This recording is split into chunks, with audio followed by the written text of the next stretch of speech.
Francisco I. Madero, proveniente de una de las familias de hacendados más ricas de Coahuila, creó un partido político de alcance nacional para enfrentar la reelección del general Porfirio Díaz en 1910. Así lo anunció en su célebre libro, La sucesión presidencial en 1910, publicado en 1908.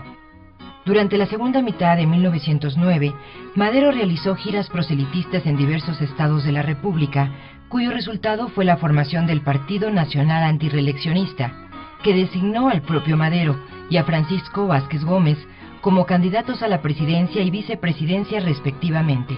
Díaz, que no deseaba una verdadera oposición, aprendió en plena campaña electoral a Madero y lo confinó a una cárcel de San Luis Potosí. Se celebraron las elecciones siendo declarados triunfadores Díaz y Corral. El gobierno porfirista otorgó la libertad bajo caución a Madero, concediéndole la ciudad por cárcel. Burlando la vigilancia de la policía, Madero se fugó de San Luis y huyó rumbo a San Antonio, Texas, donde junto con algunos colaboradores proclamó el Plan de San Luis, que llevó la fecha del día de su fuga, 5 de octubre de 1910. Se denunció el fraude electoral y se desconocieron las elecciones de junio de 1910. Se designó presidente provisional a Madero, quien convocaría a elecciones extraordinarias tan pronto como la capital del país y la mitad de los estados estuvieran en poder de las fuerzas revolucionarias. Por último, se convocó para levantarse en armas el día 20 de noviembre de 1910 a las 6 de la tarde. El llamado a las armas fue acogido en la mayor parte de la República y su ejecución se realizó con rapidez y eficacia. La derrota de las fuerzas porfiristas en mayo de 1911 en Ciudad Juárez aceleró las pláticas con el régimen porfirista, concluidas con la firma de los tratados de Ciudad Juárez, cuyo texto aceptaba las renuncias del general Porfirio Díaz y de Ramón Corral a la presidencia y vicepresidencia. El artículo 81 de la Constitución, entonces vigente, ordenaba que a falta de presidente y vicepresidente, el secretario de Relaciones Exteriores se encargaría del poder ejecutivo, y si estuviese impedido, uno de los demás secretarios siguiendo el orden de la ley que establecía las secretarías. Francisco León de la Barra, secretario de Relaciones Exteriores de Díaz, se encargó del poder ejecutivo con el propósito de convocar a elecciones generales según ordenaba la Constitución. Madero transformó al Partido Nacional Antirreeleccionista en Partido Constitucional Progresista, decidiendo que su compañero de fórmula para la vicepresidencia fuera José María Pino Suárez.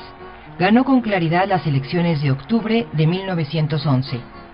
Madero concluyó que el problema de México era político y había quedado resuelto una vez publicada la reforma de la Constitución de 1857, prohibiendo la reelección. Respetó la libertad de expresión y el principio de división de poderes, traducido en una mayor participación del legislativo y del judicial. Se realizaron elecciones libres en los estados y se abrieron espacios para la participación de las clases medias en el gobierno, quienes, junto a algunos miembros de la élite económica y política del porfiriato, integraron el gobierno maderista. Estos fueron enemigos emboscados. La condescendencia de Madero con la oligarquía del régimen anterior disgustó a sus partidarios. No entendió que la revolución tenía un contenido de reivindicación social. Las fuerzas comandadas por Zapata en el estado de Morelos continuaron su lucha hasta no ver satisfecha la restitución de tierras usurpadas por los hacendados. Los zapatistas formalizaron su lucha mediante la promulgación del Plan de Ayala el 28 de noviembre de 1911, en el cual desconocían al gobierno de Madero. Exigían la restitución de tierras despojadas a los campesinos y el fraccionamiento de latifundios, previa indemnización a los hacendados para repartos agrarios. También Pascual Orozco se levantó contra el gobierno maderista en Chihuahua en marzo de 1912 al sentirse relegado y sus planteamientos sociales olvidados. Para finales de 1912 y principios de 1913, Madero había derrotado a Orozco, controlado a los zapatistas y encarcelado a los exporfiristas Bernardo Reyes y Félix Díaz, que habían intentado un pronunciamiento militar contra el gobierno. Cuando parecía que finalmente Madero alcanzaba la pacificación, Reyes y Díaz fueron liberados por otro general porfirista, Manuel Mondragón, con el propósito de derrocar a Madero. Al inicio de febrero de 1913, los golpistas atacaron Palacio Nacional, intentona en la cual pereció Bernardo Reyes, al tiempo que Díaz y Mondragón se pertrecharon en la Ciudadela. El general Lauro Villar, encargado de la defensa de Palacio Nacional, resultó herido. Madero designó a otro general para derrotar a los alzados, Victoriano Huerta, quien después de los aciagos días de la Decena Trágica, del 9 al 19 de febrero, que causó centenares de muertes en el centro de la Ciudad de México, bajo los auspicios del gobierno de Washington y de su embajador en México, Henry Lane Wilson, pactó con Félix Díaz el derrocamiento de Madero en el denominado Pacto de la Ciudadela o Pacto de la Embajada, por celebrarse en la Embajada de los Estados Unidos de América. Los rebeldes tomaron Palacio Nacional.